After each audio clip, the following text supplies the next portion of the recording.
Good morning class. Previous class में हम लोगों ने चैप्टर 19 कंज्यूमर अवेयरनेस कंप्लीट कर लिया था।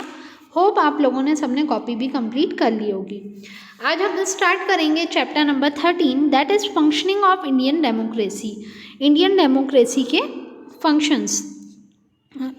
ओके, तो let's start.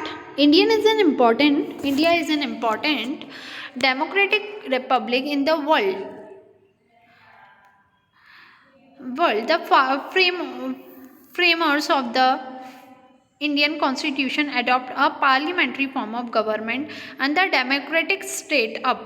Under this system, executive at the center is responsible to the parliament and executive in the state is responsible to the legislative assembly. India एक democratic country है, हम सब जानते हैं।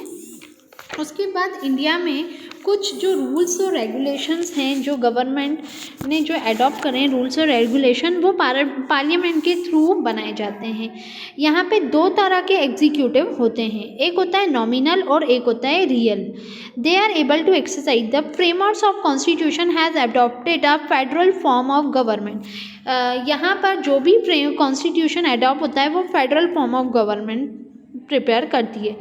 अब India there is a mix of unitary and federal system. There is a one government of the for the whole country. अब क्या है कि क्या होता है कि यहाँ पर जो है कंट्री में पूरी एक गवर्नमेंट चलती है जिसको हम फेडरल फॉर्म बोलते हैं।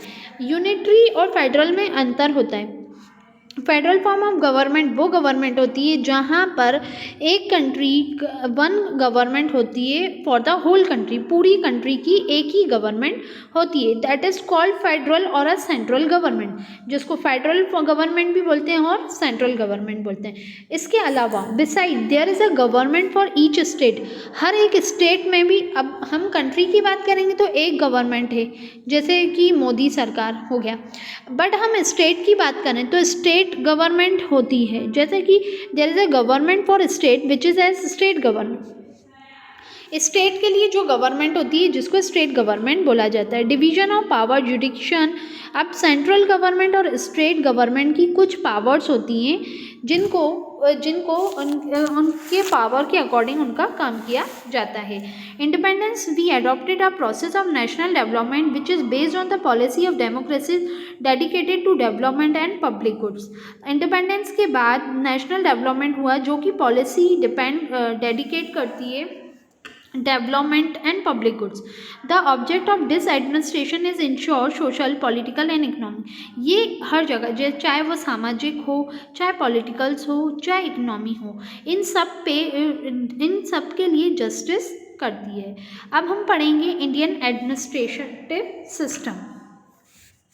इंडियन एडमिनिस्ट्रेटिव स्टेटमेंट क्या है? Indian administrative system are is follows like central government, state government, local government.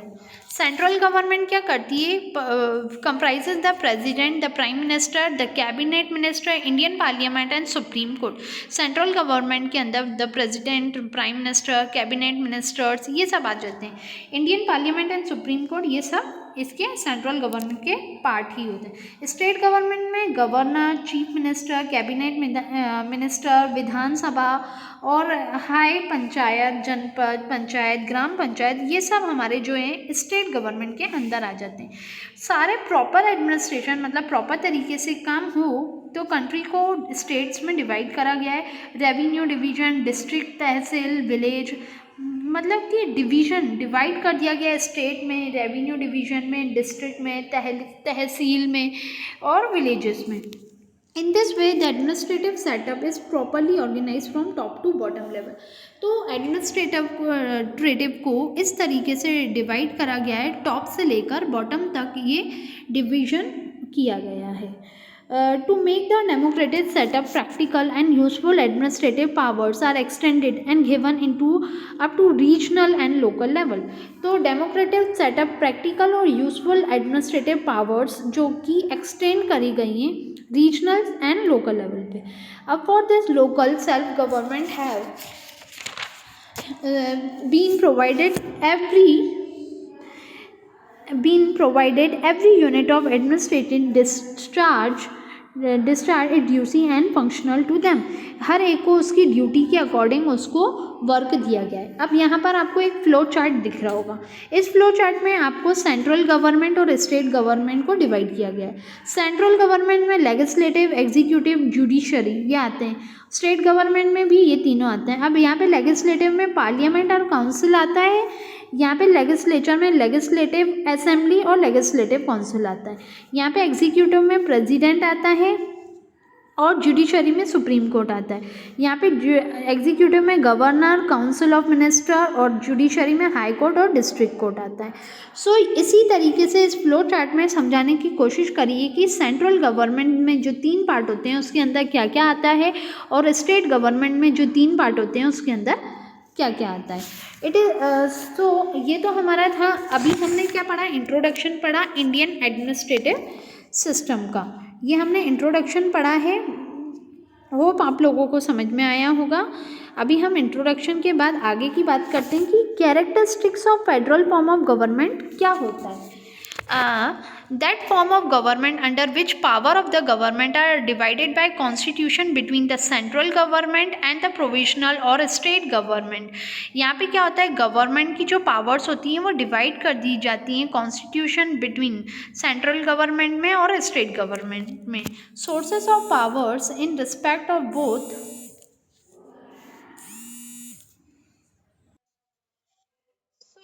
Sorry for disturbance. The Constitution is supreme. The procedure of amendment in the Constitution is generally difficult and supremacy of judiciary is essential। क्या बताएंगे, federal form of government में union government, state government होती है। The source, इनका जो source होता है जैसे गवर्नमेंट का, सुप्रीम कोर्ट का, ये सारे जो भी चीजें हैं उनको सॉल्व करते हैं। ये कॉन्स्टिट्यूशन रिटर्न और रिगेड दोनों है। फेडरल फॉर्म ऑफ गवर्नमेंट का जो कॉन्स्टिट्यूशन है वो रिटर्न और रिगेड दोनों है। उनके मेन जो कैरेक्टरिस्टिक्स आप देख रहे हो साइड में जो लिखे हुए हैं, ये कैरेक्टरिस्टिक लाइक डुअल गवर्नमेंट, इसको फेडरल, ये डुअल गवर्नमेंट है। यहाँ पे जो पावर्स हैं वो सेंटर और स्टेट्स में बटी हुई है। उसके बाद constitution to be supreme and in written form. Constitution क्या है, सुप्रीम में है और लिखावट में है। सुप्रीमेंसी और जुडिशरी, सुप्रीमेंसी किसके हाथ में, जुडिशरी के हाथ में। एंड 2 हाउसेस ऑफ लेजिस्लेचर, यहाँ पे 2 हाउस हैं, लोकसभा और राज्यसभा। ठीक है, तो अब Indian has be turn as federation of state. The characteristics of federal government present in Indian constitution in the federal form of the union and the state limit their rights. अब क्या होता है कि इनकी जो राइट्स हैं, powers हैं, वो लिमिट में सेट की गई हैं। प्रेजेंटली इंडियन की जो फेडरेशन है वहाँ पे 28 स्टेट्स हैं और 9 सेंट्रल एडमिनिस्ट्रेटिव स्टेट्स हैं। मतलब हम लोग बचपन से पढ़ते आ रहे हैं कि सेंट्रल स्टेट्स हैं, 28 स्टेट्स हैं और 9 यूनियन टेरिटरीज हैं। ये हमने पहले भी पढ़ा है, बचपन से ही पढ़ रहे हैं। तो अभी फिर से एक बार रिमाइंड कर लो कि 28 स्टेट्स होते हैं और 9 यूनियन टेरिटरीज होती है। So our first topic, first is dual government. Dual government क्या होता है कि इंडियन जो होते हैं वो दोनों गवर्नमेंट को लेकर चलते हैं, लाइक यूनियन गवर्नमेंट को भी, स्टेट गवर्नमेंट को भी। There is an executive in the union where council minister and there president, prime minister and there legislative और पीपल रिप्रेजेंटेटिव। यहाँ पे यूनियन में क्या होता है कि जहाँ पे प्रेसिडेंट होता है, प्राइम मिनिस्टर होता है और लेजिस्लेचर, प्राइम पार्लियामेंट होता है। सिमिलरली अगर हम बात करें इन द स्टेट्स, so यहाँ पर क्या, similarly state also the chief executive, legislative assembly, people representative arrangement is known as dual government। अब आप लोगों को यूनियन गवर्नमेंट तो समझ में आ गया था। सिमिलरली जो स्टेट मतलब एग्जीक्यूटिव और लेजिस्लेचर दोनों, गवर्नर और काउंसिल मिनिस्टर दोनों आपस में मिलकर काम करते हैं। उस उनके जो रिप्रेजेंटेटिव काम करते हैं उनको हम डुअल गवर्नमेंट बोलते हैं। डिवीजन ऑफ पावर क्या होता है, there is a division of powers between the union and state. यहाँ पे पावर्स जो होती हैं वो दोनों जगह बांटी जाती हैं, लाइक यूनियन में भी और स्टेट में भी। Accordingly the centre and the state makes law run allocated in the constitution in the following manner. क्या होता है कि दोनों रन किया जाता है, laws run the administrated as per subject under jurisdiction, the power has been allocated in the constitution. दोनों जगह पावर बांटी जाती है और दोनों के कुछ कॉन्स्टिट्यूशन बने हुए हैं। द यूनियन लिस्ट में क्या होता है, 97 subject of national importance are contained in the union list.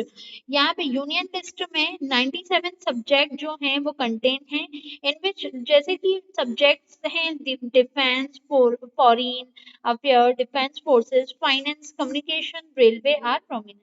ये सारे जो भी हैं ये यूनियन लिस्ट के अंदर आते हैं। स्टेट लिस्ट में 62 सब्जेक्ट होते हैं regional importance like justice, police, education, agriculture, social welfare, ये सारे स्टेट लिस्ट के अंदर आते हैं।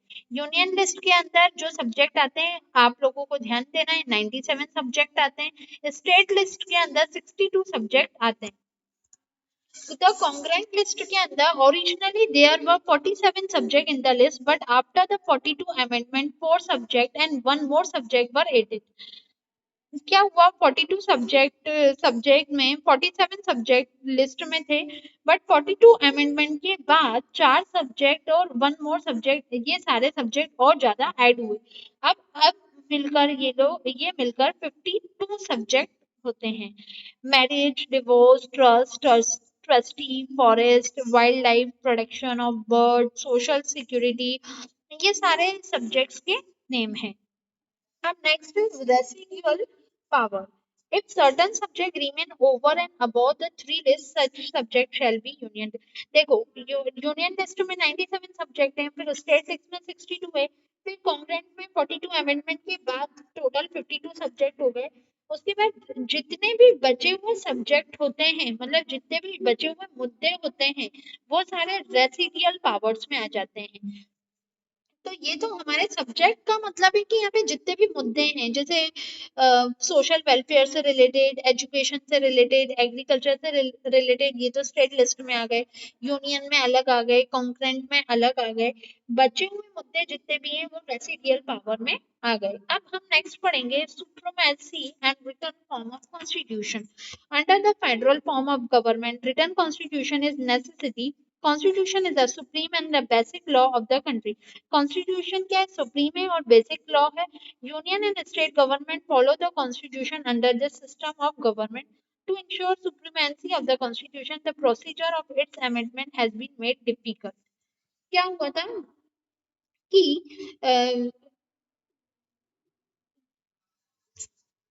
अंडर इस फॉर्म में क्या होता है कि federal form of government written constitution जरूरी होता है, मतलब राइटिंग में जरूरी होता है। कॉन्स्टिट्यूशन सुप्रीम और बेसिक लॉ है कंट्री का। यहाँ पे दोनों तरह के यूनियन और स्टेट गवर्नमेंट दोनों तरह के सिस्टम्स को फॉलो किया जाता है और इस प्रोसीजर से काम किया जाता है। रिटन टाइम मतलब कि कोई भी कॉन्स्टिट्यूशन होगा वो रिटन फॉर्म में होना चाहिए। Supremacy of judiciary under the federal form of supremacy of judiciary is important. ये सुप्रीमेंसी ऑफ जुडिशरी इंपॉर्टेंट होता है। Supreme court is the protector. Supreme court क्या है, प्रोटेक्टर है कॉन्स्टिट्यूशन का। Law frame and decision taken contrary to the constitution. Law ने frame करा है और डिसीजन लिया है जो कि contrary constitution can be declared null and void by the supreme court। जो भी अगर कॉन्स्टिट्यूशन बनाए गए हैं उसको नल और void मतलब होता है कि खत्म करने का काम सुप्रीम का होता है। अगर किसी लॉ को अगर वो वर्क नहीं कर रहा है तो उसको हटाने का अधिकार, उसको हटाने की पावर्स सुप्रीमेंसी ऑफ जुडिशरी में होती है। अब दो हाउसेस दिए हुए हैं, two houses of legislature as a per federal form of government Indian legislature has two houses। Indian legislature के दो हाउस हैं।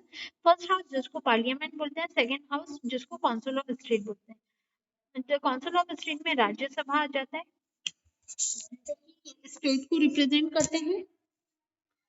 ओके, उसके बाद हम नेक्स्ट अगर आगे तो हम नहीं आगे तो हमारा नया टॉपिक स्टार्ट हो जाएगा। मैं टू हाउसेस का बता देती हूँ कि एक काउंसिल ऑफ स्टेट में राज्यसभा आ जाता है जो कि स्टेट को रिप्रेजेंट करता है। इस स्टेट में क्या होता है कि स्टेट को इनडायरेक्टली इलेक्ट करते हैं, पार्लियामेंट में जो मेंबर्स होते हैं वो राज्यसभा के मेंबर्स को इलेक्ट करते हैं। तो ये तो हमारे थे characteristics of federal form of government जो कि हमने आज पढ़े। अब इसके बाद हम जो नेक्स्ट क्लास में इसके नेक्स्ट टॉपिक पढ़ेंगे, तब तक के लिए आप लोग इतना रीड करें और अपनी कॉपी कंप्लीट करें। Thank you class.